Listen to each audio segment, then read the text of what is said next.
अस्सलाम वालेकुम फ्रेंड्स, क्या हाल है। उम्मीद करता हूँ आप सब खैरियत से होंगे।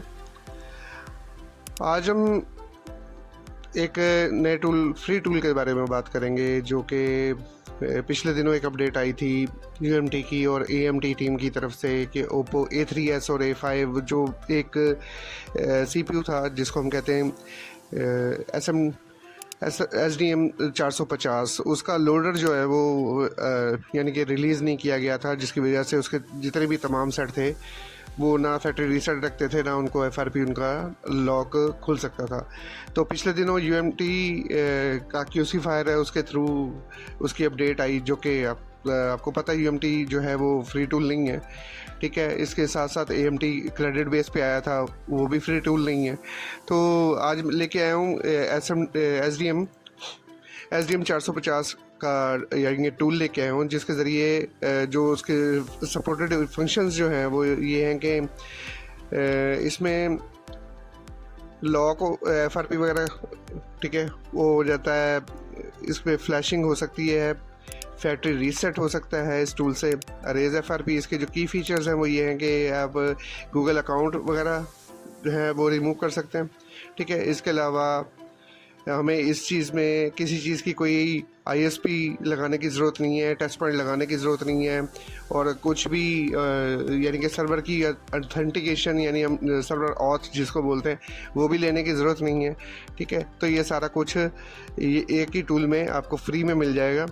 तो टूल का नाम है SDM 450 टूल क्रैक, ठीक है, ये नाम है उसका। और साथ में इसके जो सपोर्टेड मोबाइल्स हैं, जो मॉडल्स इसके साथ सपोर्टेड हैं वो हैं ओप्पो के ये वाले A12e, A3s में जो भी 2-3 मॉडल्स हैं A3s के अंदर वो भी सपोर्टेड हैं, A5 के अंदर भी 3 से 4 मॉडल हैं वो भी सपोर्टेड हैं, और A7 भी। इसके साथ में रियलमी का C1 और C1 में भी 2-3 मॉडल हैं वो भी सपोर्टेड हैं, क्योंकि सब में एक ही चिप लगी हुई है, जिसको सब में एक ही प्रोसेसर लगा हुआ है। इस तरह सैमसंग के जो 2 सेट हैं, ठीक है, A20s A260, उसमें बाइनरी 1 से यानी बिट 1 से बिट 5 तक सपोर्टेड है ये जो फंक्शंस है फैक्ट्री रीसेट और अरेज FRP, ठीक है।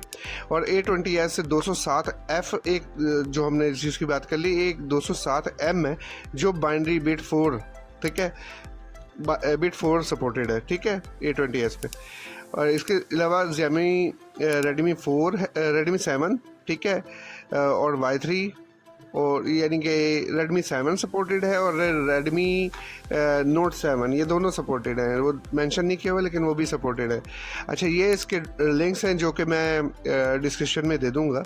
तो चले हम सबसे पहले हम देख लेते हैं ये, इसको यहाँ से हम कॉपी कर लेते हैं लिंक को कॉपी करने के बाद हम ब्राउज़र खोलने के बाद डायरेक्ट इसको ओपन कर लेते हैं। ये देखें आपके सामने ये SDM 450 टूल फुल क्रैक्ड, ठीक है। इसको यानी कि डाउनलोड पर क्लिक करेंगे तो इसकी जो डाउनलोडिंग है वो स्टार्ट हो जाएगी, ठीक है। मैंने इसको ऑलरेडी डाउनलोड किया हुआ है, सो मैं इसको डाउनलोड नहीं कर रहा, मैं जस्ट ये दिखाने के लिए कि हाँ जी इसका ये जो लिंक है ये वर्किंग है और ये डाउनलोड हो रहा है, ठीक है। चलें, मैंने टूल को तो डाउनलोड कर लिया है। टूल को डाउनलोड करने के बाद मैंने टूल को ये हमारा टूल यहाँ पे डाउनलोड हो गया है, ठीक है। ये टूल डाउनलोड करने के बाद ये हमारे पास ये SHA टूल के नाम से ये आ गया, ठीक है। इसका पासवर्ड जो है ना, इसको हम खोलूँगा तो इसके अंदर ये पासवर्ड लगा हुआ है। पासवर्ड जो है वो 2024 है, तो आप डबल क्लिक करके इसको 2024, ये देखें पासवर्ड ही लगाया, ठीक है। इसको एंटर करेंगे और ओके करेंगे, ठीक है। जैसे ही ओके करेंगे ये इंस्टॉलेशन कर देगा सारी की सारी। अब इसको नेक्स्ट करेंगे, जैसे ही नेक्स्ट करेंगे, ठीक है, और जैसे मैं नेक्स्ट कर दूंगा तो ये इंस्टॉल हो जाएगा। बल्कि मैं कर देता हूँ, मैंने वैसे ऑलरेडी ये इंस्टॉल किया हुआ है इधर, ठीक है, लेकिन आप लोगों के लिए मैं इसको दोबारा से इंस्टॉल कर देता हूँ, ठीक है। ये इंस्टॉल हो गया सॉफ्टवेयर, ठीक है। इंस्टॉल करने के बाद इसको फिनिश कर देंगे, इसको क्लोज कर देंगे। हाँ, यहाँ एक और बात बताता चलूँ, समटाइम्स एरर आता है, यानी कि आपका सॉफ्टवेयर रन नहीं कर पाता, रन होता नहीं, ठीक है। तो ये एरर फिक्स्ड सेटअप लिखा हुआ है, ठीक है। इसको ओपन करेंगे, इसके अंदर जो है ना ये VLCPP ये एक फ़ाइल दी हुई है, इसको डबल क्लिक कर देंगे और यस कर देंगे, ठीक है, एडमिनिस्ट्रेटर से। तो इसने ना VLC++ की कुछ रन टाइम अपना फाइल्स हैं वो इंस्टॉल कर देनी है, उसके बाद ये एप्लीकेशन वर्क करेगी 100%। ठीक है, अगर आपके पास एरर आए, अगर आपके पास पहले से इंस्टॉल है तो ज़रूरत नहीं है। ठीक है, चलें अब इस एप्लीकेशन को हम करते हैं डबल क्लिक और इसको यस कर देते हैं। अच्छा, मेक श्योर आपका जो इंटरनेट है ना, अपना सॉरी आपका जो एंटीवायरस है वो बंद होना चाहिए, क्योंकि ये अपना डिटेक्ट करता है कि वायरस है, लेकिन ये वायरस नहीं होता है असल में। ये जितने भी ऑनलाइन सर्वर्स होते हैं ना, वो कुछ परमिशन देते हैं, कुछ परमिशन नहीं देते, तो ये उसकी वजह से भी ये प्रॉब्लम आती है। तो मैंने एंटीवायरस को जो है ना वो डिसेबल किया हुआ है, मैं आपको दिखा दूँ। माइक्रोसॉफ्ट का जो एंटीवायरस है मैंने इसको डिसेबल किया हुआ है, ये देखें, ये टर्न ऑन मांग रहा है, मैंने इसको ऑफ किया हुआ है फिलहाल। ठीक है, अब ये मैंने जिस तरह इसको रन किया, ये यूनिवर्सल लोडर के नाम से एक एप्लीकेशन आ गई सामने। ठीक है, आ गई, जैसे मैंने इसको किया तो ये स्टार्ट सर्वर लिखा हुआ है, यहाँ स्टेटस अपना सर्वर का स्टेटस शो कर रहा है एक्टिव। यहाँ पे स्टार्ट सर्वर पे क्लिक करेंगे, फिर थोड़ा सा वेट करेंगे, ये कुछ फाइल्स जो हैं, ठीक है, ये इसकी लोड करेगा, उसमें थोड़ा सा टाइम लगता है। ये डिपेंड ऑन हमारी इंटरनेट की स्पीड के ऊपर डिपेंड करता है कि वो कितनी तेज़ है। जिसकी जितनी ज़्यादा इंटरनेट की स्पीड तेज़ होगी उतनी ज़्यादा फंक्शन ज़्यादा जल्दी काम करेंगे। ठीक है, अब इसके लिए यह है कि थोड़ा सा मैं थोड़ा सा वेट कर लेते हैं। ठीक है, इसके अलावा बताते चलूँ कि जो ये मॉडल्स हैं, अभी तक मैंने ना इस टूल को ट्राई नहीं किया, लेकिन मैंने इसके रिव्यू लिए हैं इस टूल के, और वो तकरीबन कहते हैं, सब यही कहते हैं कि हाँ जी ये जो टूल है ना ये फुली वर्किंग है। ठीक है, और ये जो हमारा EDL मोड होता है, जिसको हम कॉलकम मोड भी कहते हैं समटाइम, और यानी कि हम सेट को जब बंद करते हैं और वॉल्यूम अप और वॉल्यूम डाउन कीज़ जो नॉर्मली हम यूज़ करते हैं EDL पॉइंट के लिए या EDL मोड के लिए, तो वो सेट हमारा जो है वो कॉलकम मोड में जाता है, यानी कॉलकम के ड्राइवर्स लेता है, फिर ड्राइवर्स इंस्टॉल करते हैं। ठीक है, और फिर हमारे ये सारे स्पेसिफिक काम होते हैं। ठीक है, अब ये है कि इसका मेरे पास अभी एक्टिवली सेट नहीं है, तो ये पॉसिबल नहीं है कि मैं आपको अभी ये कोई भी सेट करके दिखा दूं, लेकिन ये है कि ये 100% ऑथेंटिक और ओके सॉफ्टवेयर है और ये वर्किंग सॉफ्टवेयर है। अपनी फीडबैक आप मुझे खुद ज़रूर दीजिएगा ताकि पता लगे कि हाँ जी, और मेरे पास अगर कोई A3S A5 या कोई भी वट जो सेट इसमें लिस्टेड दिया हुआ है, ठीक है, कोई आएगा तो मैं उसके ऊपर एक लाजमी से वीडियो बना के दूंगा। ठीक है, और उम्मीद है कि कोई ना कोई सेट आ जाएगा करीब, तो मैं एक वीडियो ज़रूर बनाऊंगा इस टूल के ज़रिए, ताकि जितने भी भाई हैं जो पेड टूल अफोर्ड नहीं कर सकते तो उनके लिए एक बेहतरीन चीज़ साबित हो। चले, अभी सॉफ्टवेयर लोड हो रहा है। इसको लोडिंग होने में इसलिए देर हो रही है क्योंकि मेरे पास ये जो कनेक्शन है जिससे मैं वीडियो बना रहा हूँ, इंटरनेट का कनेक्शन जो है वो तकरीबन 2 MB का है, तो इस वजह से थोड़ा स्लो है।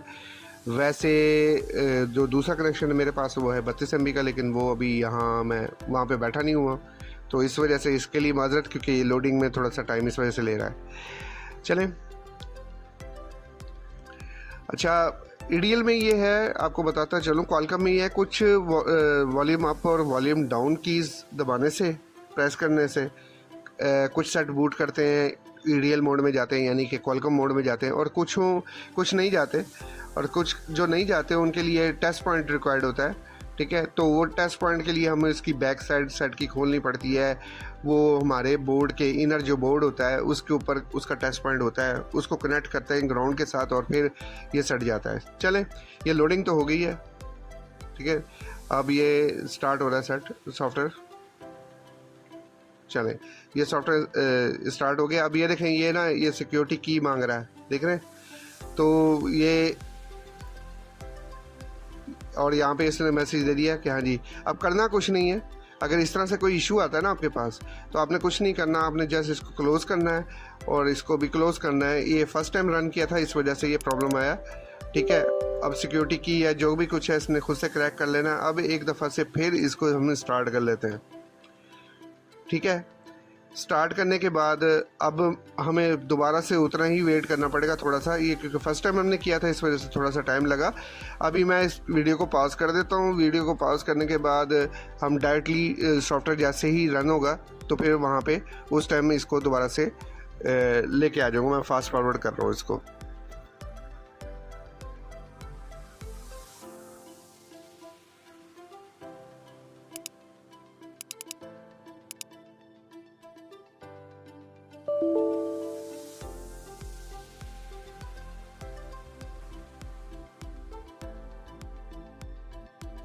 नहीं जी, अब मैंने इसको दोबारा से लॉगिन किया है।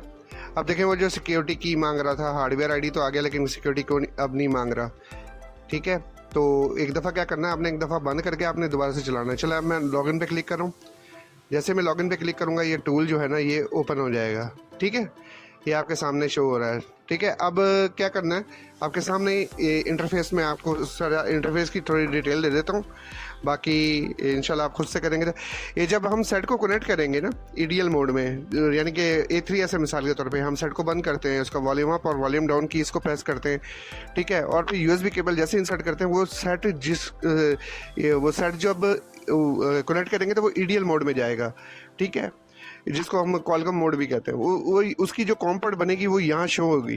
ठीक है, उसके अलावा इधर चले जाए, ये ब्रांड जो मैंने आपको बताया था कि ब्रांड कौन कौन सा है जो सपोर्टेड है, ओप्पो, सैमसंग, Xiaomi। ठीक है, ओप्पो पे क्लिक कर लेते हैं। अब उसमें मॉडल्स कौन कौन से हैं जो सपोर्टेड हैं अभी। ठीक है, वो सारी की सारी टोटल लिस्ट इसके अंदर आ गई। ठीक है, मिसाल के तौर पे आपका ये CPH 1803 है। ठीक है, हम उसको सिलेक्ट कर लेते हैं वैसे बताने के लिए कि कैसे है, कैसे क्या है। ठीक है, ये आपके सामने ये read info, factory reset, arrays FRP और कोई भी फंक्शन इन तीनों में से हो उसको स्टॉप करना हो तो यहाँ से स्टॉप। तो रीड इन्फो पे क्लिक करते हैं, ये देखें वेटिंग फॉर क्वालकॉम डिवाइसेस। जैसे ही हम वो उसको क्वालकॉम मोड में लेके जाएंगे और जिस तरह यहाँ पे कॉम पर शो होगी वो डिवाइस यहाँ कनेक्ट हो जाएगी और जो भी हमने एग्जीक्यूट किया होगा, जो भी ऑपरेशन, ठीक है, वो उसी टाइम चल पड़ेगा वो, यानी कि काम उसका कंप्लीट हो जाएगा। ये देखें ना आपके सामने है। अब मैं इसको स्टॉप करता हूँ, ये ठीक है, ये स्टॉप हो गया। अब मैं इसको फैक्ट्री रीसेट करना चाहता हूँ, वही फैक्ट्री रीसेट पे क्लिक किया, वही टाइम दोबारा। अब फैक्ट्री रीसेट के लिए उसको क्वालकॉम पोर्ट चाहिए, क्वालकॉम डिवाइस चाहिए जो कनेक्ट हो PC के साथ। उसके बाद हमारा जो रिकॉर्ड ऑपरेशन वो कंप्लीट हो जाएगा। अरेज FRP भी ऐसे ही है, क्लिक करेंगे वही काम शुरू हो जाएगा। ठीक है, अच्छा दूसरा ये ओप्पो के सेट हो गए, उसकी पूरी लिस्ट हो गई। ठीक है, और इसके साथ ही सैमसंग के ये सेट हैं। सैमसंग में जो आपको सेट बताए थे वो 3 ये रहे। इसके अलावा Xiaomi में आपको बताया था 2 मॉडल है, एक Redmi 7 है और Redmi Note 7 Pro। आपको बताया था वो उधर वर्ल्ड पैड में वो शो नहीं था, यहाँ ये शो हो रहे हैं। अभी ये बीटा वर्जन में है, यानी कि SDM टूल जो है 450 टूल। ठीक है, इसके बाद इसकी जैसे जैसे अपडेट आती जाएंगी तो मॉडल्स इसके अंदर अपडेट होते जाएंगे ना आस्ता आस्ता। चलें, उम्मीद है कि आपको ये फ्री टूल आप यूज़ करना है, आप इसको यूज़ करें। अगर किसी किस्म का कोई क्वेश्चन हो, ठीक है, ज़रूर कमेंट करें ताकि मैं उसका जवाब आपको जो मुझे आ सकता है, अल्लाह पाक ने जो मुझे इल्म दिया है मैं उसके मुताबिक आपको बता सकूं। चलें, इस तरह की मज़ीद मोबाइल वीडियोज़ के लिए मेरे चैनल को सब्सक्राइब करें, बेल आइकन पे क्लिक करें ताकि तमाम भाइयों तक मेरी वीडियोज़ जो हैं वो पहुँच सकें। अपना बहुत बहुत ख्याल रखिएगा। अल्लाह हाफ़िज़।